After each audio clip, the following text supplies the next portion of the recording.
tour players or very good players that you watch chip always seem to pick the right trajectory. Had a great time recently working with Matt Lohmeyer of SLICGOLF down at Mansfield National Golf Club in the DFW area. According to Golf Digest, Matt is one of the top instructors under the age of 40 in the Southwest region. I'd worked with Matt before on some full swing things and really had enjoyed his communication style and how he tailored his teaching approach to the individual student. Really wanted to work with him on short game, just simple chipping. I know a lot of people struggle with chipping. They should be relatively straightforward, simple shots, but wanted to see what he had to say about my technique, my approach, and what kind of advice he had to offer me. I hope you enjoy some of this. There's some really good nuggets in here. If you're in the DFW area, I strongly recommend checking out the SLICGOLF website, seeing what instruction options they have to offer, and going down and seeing them at Mansfield National Golf Club. I do not think you'll be disappointed. What shot, I guess, specifically would you want to work on, or questions that you have with chipping to start? Really, technique, your personal philosophy. You know, I know you have you play competitively and you play well. So you know when you're just around the green. So this is a common spot. Yeah. For people like me, for Can you average see that golfers. hole up there without the flag. Yes. In it, okay. Yeah. You know, you're 20 feet off the green. Yeah. You know, you're here in 3 shots. You know, it's reasonable to get up and down for par. I would agree. This should be a really simple shot. Yeah. You know, I mean, that you have a pretty good lie. You got green to work with. But this agree. is a scenario you encounter multiple times every round. Yeah. So your personal philosophy, like you're playing, are you kind of a one club guy? Do you like to switch around depending on lie? In the past, I have been more one club personally. Okay. Are there very good chippers that use multiple clubs? Yes. Okay. I would say tour players or very good players that you watch chip always seem to pick the right trajectory on the shot. So whether you use a 60, 59, 58, 50, whatever your loft is, the window that a good player would hit this shot on, usually, I wouldn't even say a hula hoop, I would say a small hula hoop. Like that window, every player is going to see that trajectory. How the club that they use to get to that trajectory might vary. Probably the thing I've noticed most about like my chipping is you'd think from here it's very easy to get clean contact. You would think. Often, yeah. I hit it thin. Yeah. I rarely chunk it. My miss is more thin. You know, so catch it a little low on the face. It usually works out okay, but it wasn't like the purest hit. I naturally kind of have a stronger grip on full swing. Do you ever advocate? You know, I read some people, they kind of change up their grip to more of a neutral, almost use a putting type, you know, thing. That's a good question. I personally wouldn't want to change grips. I want to have the same feel I have on every single shot. Now, you might have to change, you know, handle height or loft to get a different window, but I personally would not want to adjust the grip variation in strong and weak. People do that though, right? And that's, you know, unfortunately, there's a lot of ways to skin the cat in golf. You just have to, whoever the player is in front of you is, you have to figure out how to help that person more than just what I do. Sure. Right? So if I go weak, I don't quite know where the face is. Right? I would rather keep the same grip to have the same awareness, and then I need to learn how to move that handle around this arc, right, with different handle heights to maybe adjust trajectory. You know, everything is pretty neutral. You know, pretty neutral, you know, narrower stance. I don't go crazy with way back, you know. Honestly, a lot of times I prefer, especially for this shot where I, you know, got a little bit of green, I honestly play the ball more up than back. Yeah. You know, where I'll almost try to just kind of lightly bruise the ground like that. Nice. Yeah. I think that's a good chip for me. That's a good chip for a tour player. You know, and where like I said, where I seem to get in trouble is tempo. I mean, it might be tempo. All of a sudden you get kind of snatchy and jerky. Yep. You personally have a faster tempo anyway. I do. Right? So most people, when they swing, like the technique that people have trickles all the way down into short game too, right? So you have a very quick tempo. Yeah. Right? So if I told you to just slow down, right, that might almost be more detrimental to your chipping than anything. Yeah. Right. So for you also have a very into-out golf swing. Okay. As far as the tilt, remember you on the full swing video you would tilt a lot. Yeah. Right. So you having a quicker feel in the tempo might end up moving more forward when you go faster. When you slow down and you over tilt, that's when you are going to hit those like chunks in the fins. Yeah. Like a steep chunk, yours is a shallow like drop kick. I agree. Chunk. Yeah. I agree. Yeah. I'm not like doing this. No. Yeah. No, I'm not like digging it into the ground. You have more tilting to the right. Interesting. And handle up. That's why you hit like these little hooks on your chips. Interesting. A part of it. Okay. So, and then your statement about the ball position. I think ball position is a very relative term. Like, let me see that for a second, and then stand right Let's there. face the camera there. So, if you are a player that has more slide, right? I would think the ball position is more relative to the shoulder, not necessarily the feet, right? Kind of armpit, shoulder. Yeah. So, so this ball is back relative to my shoulder. Would you agree? Yes. Okay. But if you looked at my feet, that's in the middle. It looks correct. Right. So if I'm a player that wants to have more body motion in a chip shot, and I move this direction, that ball is now net back even more than when it started. So I've moved more forward to get a net result of a back ball position. Right. Okay. So if you're a player that's interesting, can over tilt, you might have to play it. Not you personally, but people who over tilt a ton more than you. Okay. Might have to play this more back to accommodate. I wouldn't prescribe that, but that's what they're gonna have to do to get a net ball position of more middle. Okay. Now, it seems like I've walked at a lot of tour events, watched plenty of golf on TV. You see that back ball position a fair amount. That ball, like relative to the feet, like relative to the feet, sure. You see a back ball position. Yes. Which I like never do that. Yeah. I don't know, for good or for ill. You know, I'm never playing it that far back. Sure. And well, I think it also depends on what shot you're trying to hit, right? Okay. So anything in short game, pitching, but especially chipping, you have to look at what trajectory you're trying to hit this ball on. That's one big thing. Okay. I would also say the lie, when you walk up to a ball, a good player is going to come up here and say, okay, can I hit it low? Can I hit it medium? Can I hit it high? Low, medium, high. I can hit all three of those off of that lie. Yep. Then you say, okay, well, which trajectory might give me the best option to get it close? Okay. But there are certain lies that you can hit it high or low off of, but might not be the easiest way to complete that task. Yep. Right. So you get up to a lie where it's sitting down, sitting down. Yeah. Or sure. let's like right here. Right. Like that changes things. Yeah. Like that shot. If you to this exact hole, right? I can't really hit that high. You could if you needed to, but you don't need to on the shot. So I might have to go low technique in my head. Okay. Right. As opposed to high technique. But if you do have to hit that high, now we have to figure out, well, how do we get the contact point to be even lower than where that ball's sitting down? Yeah, it's nestled. It's in a little hole. That's a different technique question. But those guys are going to play this almost like a stab. You mentioned Spieth.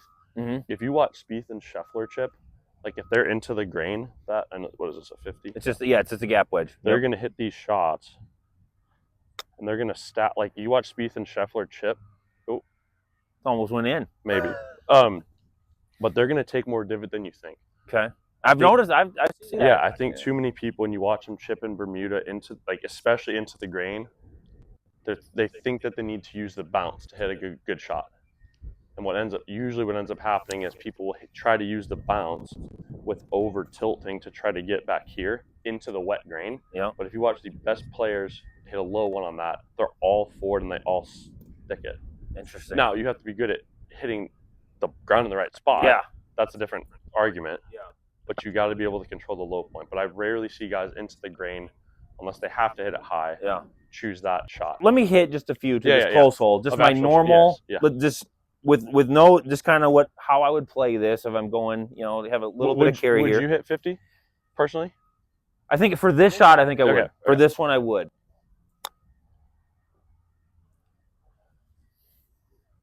Would you say that's the trajectory you envisioned on that? Yeah.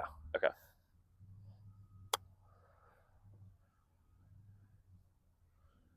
That's pretty. Oh, almost made it. Burn the edge. That was a miss, a little thin. That was a little thin and a little like hook almost. That was a little thin, and you see, so all of a sudden you go from a 3-foot putt to a it's like to a 50% 6 or 7 footer. So I would say a good rule of thumb, 10% of the distance from the hole. So if you're 100 yards, right, 10 yards, 30 feet. Yep. Right. Yep. So if this is by what 40, let's call it 40 feet. Right. If you can chip this to 4 feet, that's a good golf shot. Yeah. For 10%, I would say tour players like 5 to 6%. Okay. I think Interesting. that's another way you can look at that. Okay. Like 2 feet's a good golf shot, not the normal shot from here. Okay. It's a good shot. Okay. So like 3.5 feet still a good shot from here. Okay. It'd be nice if you get the one that's 4 inches away. Right. All the time, but even a tour player from here is still going to have some that would chip to Sure. 4.5 to 5 feet. Sure. Horrible golf shot for them. Right. Right on this difficulty of a shot or this level of difficulty. But I wouldn't expect you to hit these to 4 inches each time. Sure. So if I'm watching a player hit 50 that has a little bit less of a into out motion. Can you demonstrate to me because I don't feel that personally. You don't. Yeah, you might not feel it. Okay. Yeah. What are you when you're talking that in to out? For what you do? Yeah. Demonstrate what you Can you show me exaggeratingly what I'm doing? Okay. I'm exaggerating that. Okay. But see, like the club's exiting higher and to the right. Mm-hmm. Right. So the loft of this 50, I can't even get that thing up that high. I would see a 50. If you watch a tour player chip a 50 degree, that ball is gonna come out like that. Interesting. It's gonna come out lower. A lower trajectory window. On a 50. That's how I would see a 50. However, you add loft to the 50. Okay. More than I would prescribe. The window that you hit that at would be like a guy hitting like a 56. Okay. Yeah, but their path is different. Yep. Right? You can make it work, but even like that trajectory for you, I would choose a lower trajectory for you to hit this shot closer more often. What about dropping down to like a pitching wedge? And I think your pitching wedge might come out like my 50. Okay. You see what I'm saying? Like the window just has to be this window to get that ball close. Yeah. We're dropping down to a pitching wedge here. Yeah. And I think your pitching wedge is going to come out how that 50 came out. Okay.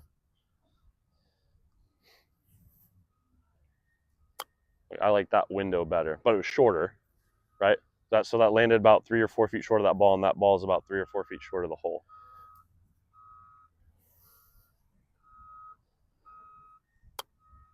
That one carried about 2 feet. That's strong. Two That's feet very too far. strong. Yeah. That's wrong. I mean, that's not a good shot there. No. Yeah. Yeah. That's let's call that for what it is. Not good.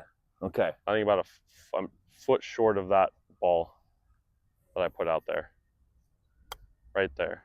It's probably 4 feet short, but that was more fair solid. Amount of run out for a pitching wedge. That's more than I thought for yours, yeah. So your pitching wedge and gap seem to have more of a trajectory difference than I originally thought would happen. Okay.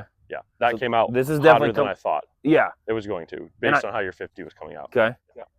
I think if you hit that pitching wedge solid, I think it needs to be 3 or 4 feet short of that ball. The first one that you hit 3 or 4 feet short was like the little drop kick. Yep. So it didn't quite have the ball speed that the other ones did. So if it's solid, I think the pitching wedge is 3 or 4 feet short of this ball. As I stand here, there's not a lot going on in the chip. You stand pretty narrow. The ball's right here. It's a good lie. Yep. When you see me just take these normal, we haven't really done any coaching on technique. When you see my technique, is there any egregious errors? Am I doing anything that would hinder me from consistently hitting good chips? I would say the angle in which that club is swinging into the golf ball is swinging too far into out and too far to the right for too long. So we're going... Yeah, that's way overdone, but yes. Way overdone. Yeah. Coming to the inside, going way out. Too much of that. Yeah. Okay, interesting. So you get some of these like high floaters. You get the drop kick a lot, I've noticed. I haven't seen too many like thin ones, but more of the drop kick and more of like these high floaters that I would see the best chippers have. So I think this in to out thing, you said the full swing, it translates down to short game. Mm-hmm. My full swing is that as well. So basically I'm replicating it in my little chipping shot.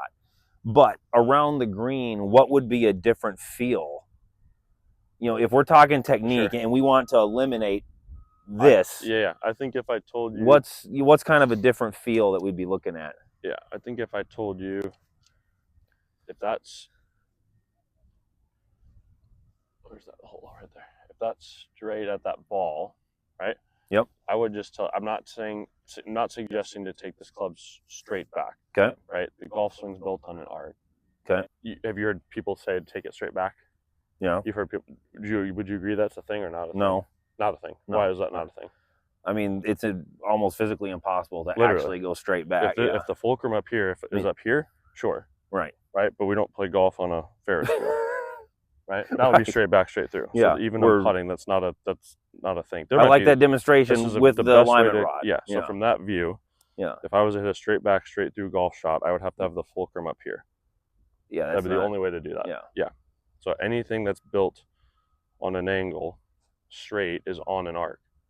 Now, on a 4-foot putt, when people talk about it, you might not see any of that arc. Right. That's a different argument. But I'm explaining that even on chipping, if on you have this shot, you have an arc. Yeah, and I would say your arc moves too far around for what the angle of this shaft is. Okay.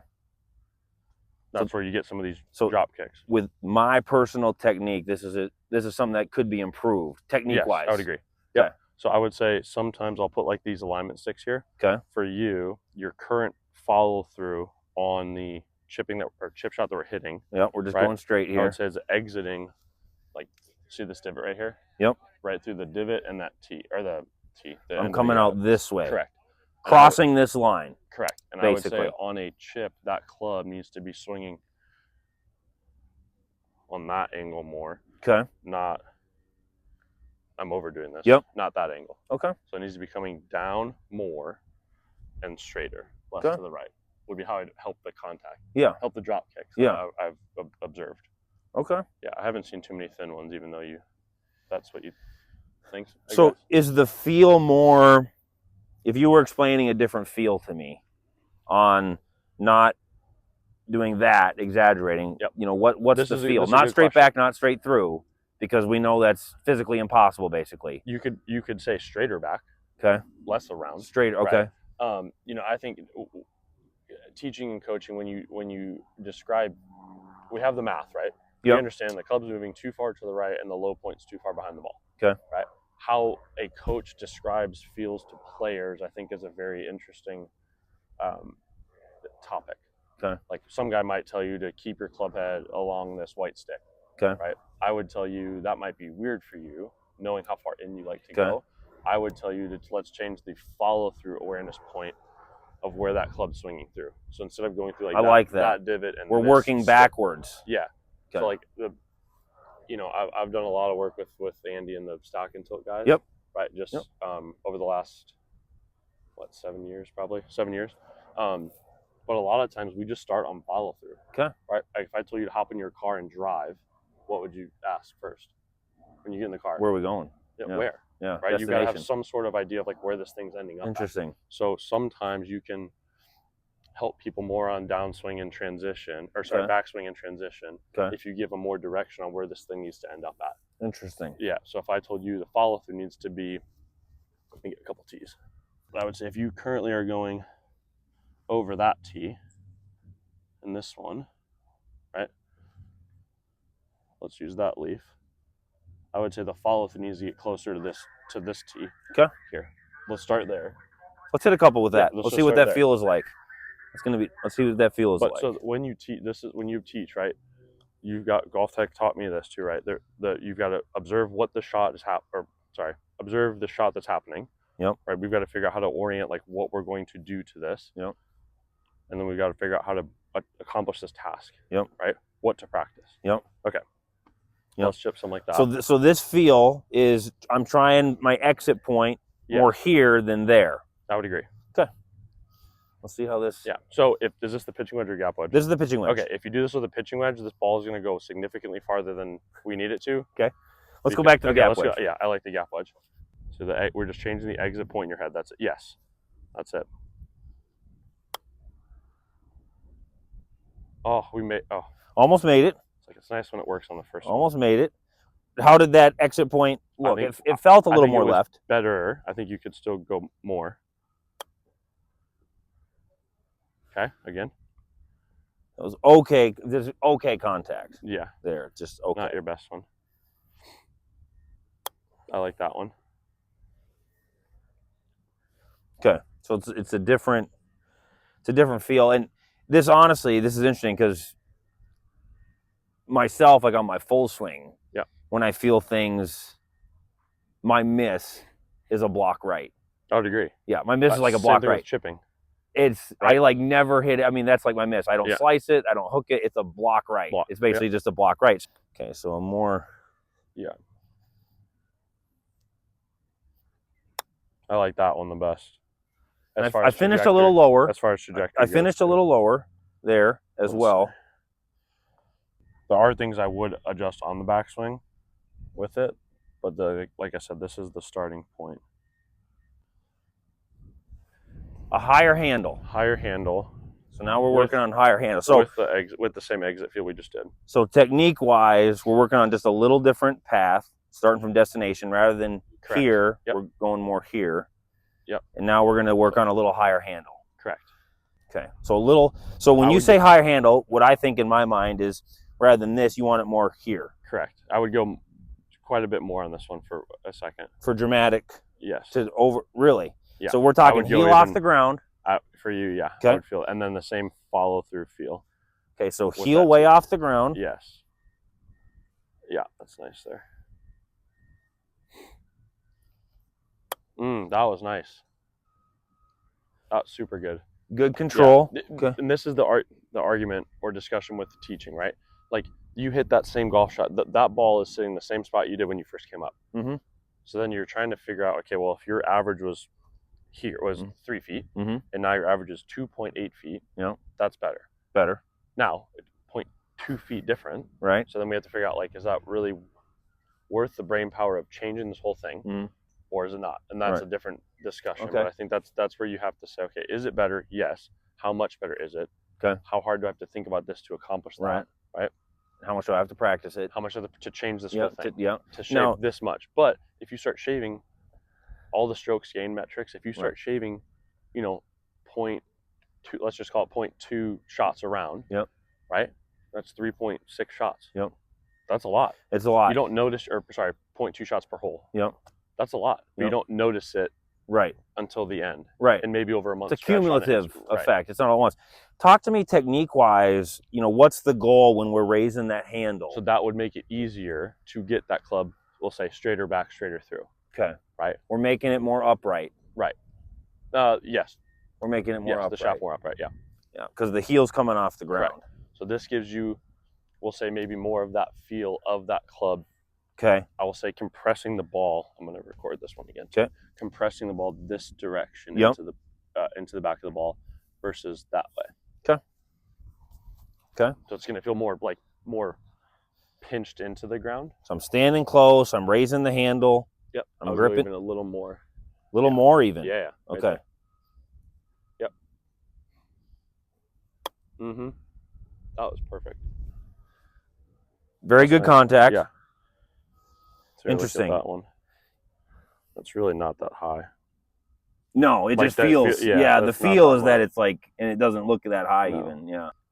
In my mind, it feels like I'm like this. Oh yeah. But when you see it on video, it actually looks very normal. Correct. It looks very normal. So can you hit one? Can you give me one that's your old Yes. Your old one, just for a reference.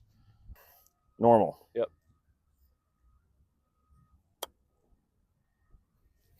There was that higher loft. Oh, you made your normal. And it went in. Bad example. Don't take lessons from that guy. Good players always find a way to hit a good shot. That was a good shot. Very different setup, yeah? Yeah. Yep. Shaft lower, right? Yep.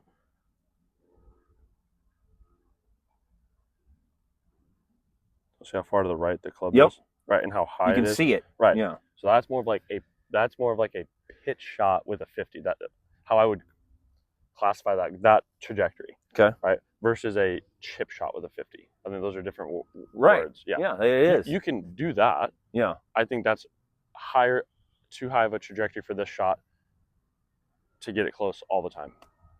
Okay. It's that cumulative. How close are you? If you hit 20 shots, you might make one, but are you 6, 7, 8 I just feet? don't ever want you to drop kick one and leave it 10 feet short on the bank of that hill. Yeah. And I think if you pinch this more and hit it more like a 50 instead of a 55, it's at least going to get up onto the top of that hill more often. Like that window is very different. Right. Didn't make it. No. was a good shot. I mean, this is almost I see, like, look at those 3 balls up there. Right. Those 3 with the other technique with the handle high are literally within like a large dinner plate spread. The dispersion is very narrow. Right. So that's a good word, dispersion, right? So all the stuff with that was great. That window is perfect. Look at the distance control on those 4. Yeah. Right here. So here, we'll take a picture for that one. Yeah. They're all and I mean, yeah, the consistency of that is, they're all just right there. No, the dispersion is the word I would say. For the better golfer has the best dispersion. Right. And then the really good golfer learns how to aim their dispersion better than the other guy.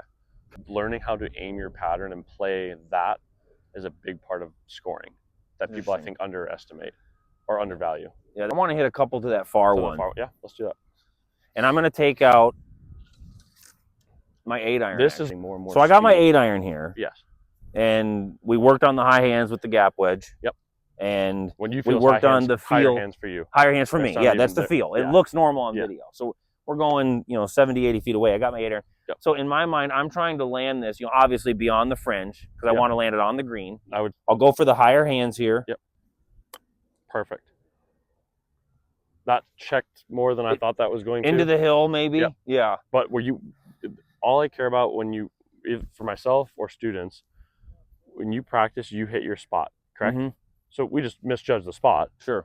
But you executed that spot correctly, or hitting that spot correctly. And contact was clean. Contact was great. Contact was clean. Yeah, contact was really good. Yeah, love that one. Now, talk to me a little bit, when I think chip, you said, when I think chip, I think lower lofted club. I'm thinking weight left. I wouldn't even say necessarily lower lofted club. I would say this length swing and this technique with the higher hands. Because you could hit a chip with a 60. Yep. Right? It's not going to come out like a pitch. Those are different motions. One technique question, people talk weight all the time. Do you like just pretty neutral, not going super extreme, That's a good question. Same thing with the weight. I would say that's a relative term. I would say what needs to happen is you need to control where you're hitting the ground at. Control where you're hitting the ground at. Correct. Okay.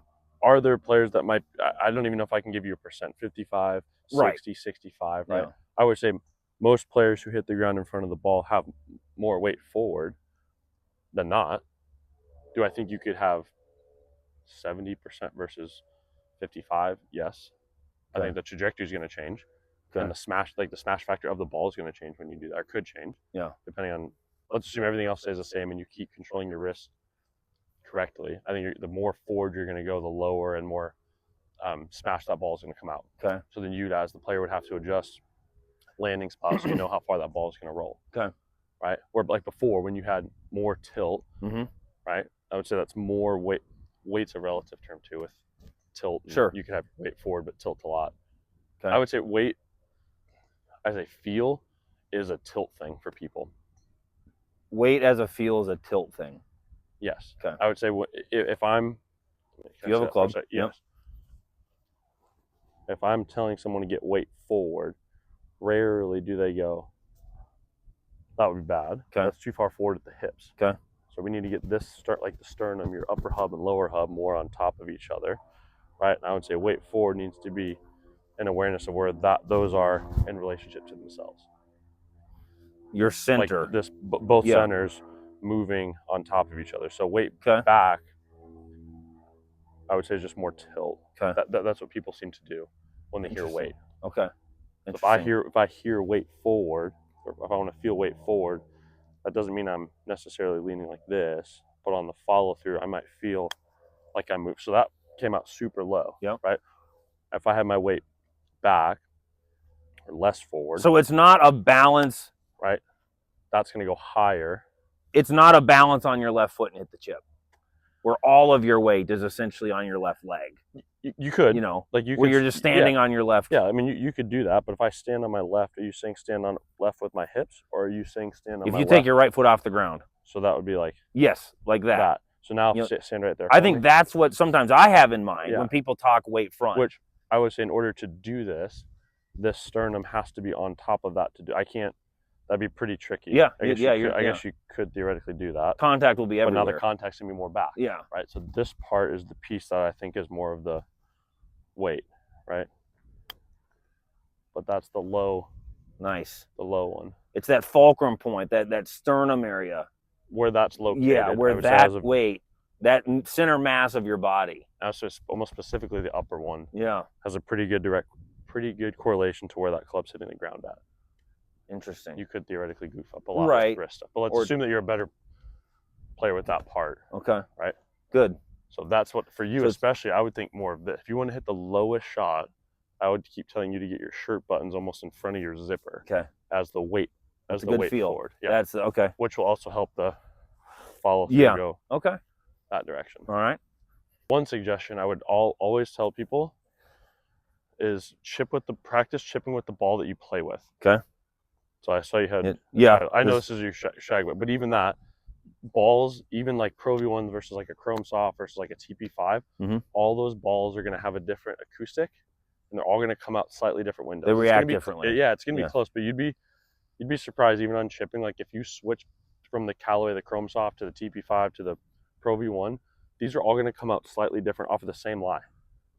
Your message to me, really, regardless of whether I'm using a gap wedge, whether I'm using an 8-iron here, it's the higher hands. Yeah, I want to get a video of the shirt buttons in front. Okay. Yeah. But yes, the higher hands. The higher hands as far as technique, and the feel more, we're not doing this. Where the exit the direction the exit goes, correct. We're exiting left. More to the left. Yeah. So high hands. Yeah. Got my 8-iron here. And so if I'm you, I'd put the shirt buttons even more forward on top of your zipper almost. Like that. Yeah. That was crispy. Okay, so I felt that. That felt different. Just a little, like 1 or 2 inch. Give me one that's like, you think you look stupid. Okay. That's stupid to you, right?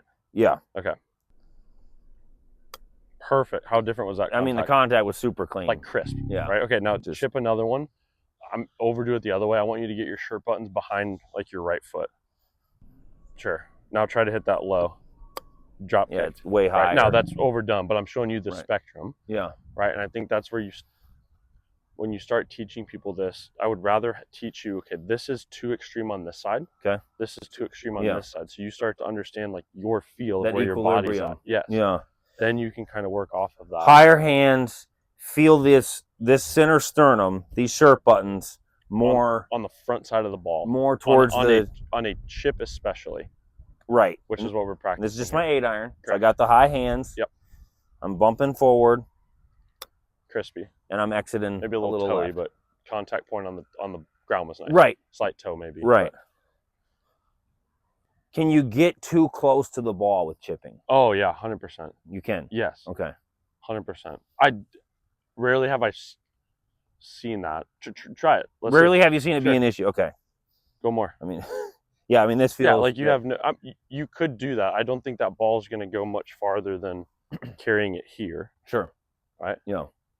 What's going to happen if you get close is you're going to have to try to generate speed somehow.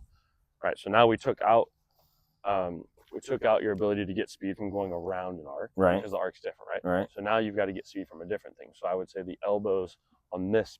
You're going to be are going to be going up yeah, and you're down. going to be trying to move. That's what you could really chip quick. Like that. I just think at some point there's a threshold this way. Okay. Just like there would be a threshold that way. Yeah, my visual is heel is off the ground here a little bit. Slightly. You know, it's off the ground. My center, a little more stacked left. On top of the zipper, yeah. Right. Or past the zipper. Nice. Very clean contact. Made that. Nope. Very clean contact. Super clean. Okay. I would encourage you. I think when people practice, I wouldn't say experiment. I would say, especially if you're a better player, have fun with trying different shots. Like even before you came out, off of the same lie, I was trying a 50, a 55, and a 59, all closed face, more square face, and more open face, handle high. I'm like, okay, that comes out different on this. Right. Just how the grind comes through. Because that's the stuff where you get really in depth with like reading a lie. Like, can you hit, what does the 60 feel like? What does the 58 feel like? What does my 55 feel like off of that lie to hit a high one? Yeah. Because unless you practice it, you get on a course, You don't know. Yeah. And I think reading the lie is so important in chipping. Right. To be able to say, okay, I can hit any shot I want off that lie. Right. But if you go down or go on your practice swing and you flub it, okay, it's wet and it's into the green. Okay, what shots can I hit? What shots can't I hit? Or what shots am I good at? What shots am I not good at? Yeah. Then you can make your club selection, and then it becomes easier to say, yeah, this is a pretty easy shot because I know it's not any of the other options. Yeah. This is the option. Yeah. Awesome. Yeah. Thank you. Yeah, you bet, man. Thanks for the tips, man. Got stuff to work on. Yeah. If you've stumbled across this channel for the first time and you're wondering why in the world should I subscribe to this channel, I'm like you. I really like golf, really enjoy playing golf, love talking golf, just try to share realistic and practical things that everyone can benefit from. And I'd greatly appreciate it if you took the time and tapped subscribe.